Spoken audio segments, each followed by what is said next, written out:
Arrest ఎందుకు జరిగిందో, తన పార్టీ శాసనమండలి సభ్యురాలను ఎందుకు అరెస్ట్ చేసిండ్రో ఇంతవరకు తెలంగాణ ప్రజలకు వివరణ ఇవ్వలేదు.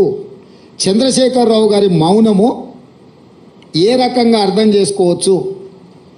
మూడో అంశము, గతంలో ఎప్పుడు కూడా మొదట ఈడీ వస్తారు, తర్వాత మోడీ వస్తారు అనుకునేటోళ్ళం. నిన్న మాత్రం ఈడీ మోడీ కలిసే వచ్చిరా తెలంగాణకు.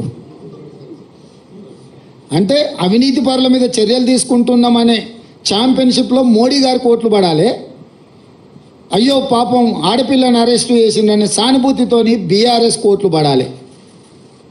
సర్వేలని 12 సీట్లు కాంగ్రెస్ గెలుస్తుంది అని కోడే కూస్తుంటే రాజకీయంగా కాంగ్రెస్ పార్టీని దెబ్బతీయడానికి ఈ రకమైన ఒక చీప్ పొలిటికల్ టాక్టిక్స్ ప్లే చేస్తున్నారు.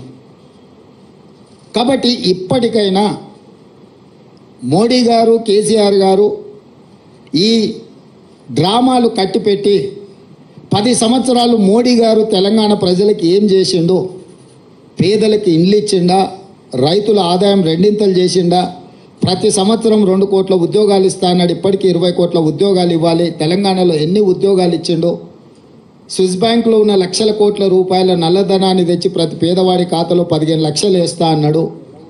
ఆ 15 లక్షల రూపాయలు ఎంతమంది ఖాతాలో వేసిండు? మనకు ఇస్తా అన్న పునర్విభజన చట్టంలో బయ్యారం ఉక్కు కర్మాగారం ఎందుకు ఇవ్వలేదు? కాజీపేట రైల్వే కోచ్ ఫ్యాక్టరీ ఎందుకు ఇవ్వలేదు? ఐఐఎం ఎందుకు ఇవ్వలేదు? ఎన్టీపీసీలో ఇంకా 2400 మెగావాట్ల విద్యుత్తు ప్రాజెక్టులను ఎందుకు నిర్మించలేదు? గిరిజన యూనివర్సిటీ 9 సంవత్సరాలు ఆపేసి ఇప్పుడు ప్రారంభించడానికి కారణమేంది? మెట్రో విస్తరణకు అనుమతి ఎందుకు ఇవ్వలేదు? ఇట్లాంటి చాలా విషయాలలో బీజేపీకి సమాధానం చెప్పడానికి ఏమీ లేదు. కాబట్టి ఈరోజు ఈ అరెస్టులు, ఈ అవినీతికి వ్యతిరేకంగా మేము ఏదో చర్యలు తీసుకుంటున్నాం అన్నట్టుగా నాటకాలు ఆడుతున్నారు. ఈ నాటకాన్ని ప్రజలు గమనించాలి. మొన్న జరిగిన ఎన్నికల్లో మేము ఇచ్చిన మాట ప్రకారం ప్రజలకు అన్ని రకాలుగా సహాయంగా నిలబడి ఒక విశ్వాసాన్ని కల్పించి స్వేచ్ఛాపూరితమైన వాతావరణంలో పరిపాలన అందిస్తున్నాము. రాబోయే పార్లమెంట్ ఎన్నికల్లో కాంగ్రెస్ను దొంగ దెబ్బ తీయడానికి వీళ్ళిద్దరు కలిసి ఆడుతున్న నాటకము. ఒకవేళ ఇది నాటకం కాకపోయిన ఉంటే చంద్రశేఖరరావు గారు ఎందుకు ఇంతవరకు స్పందించలేదు? కూతురును అరెస్టు చేస్తే తండ్రిగానైనా స్పందించాలి.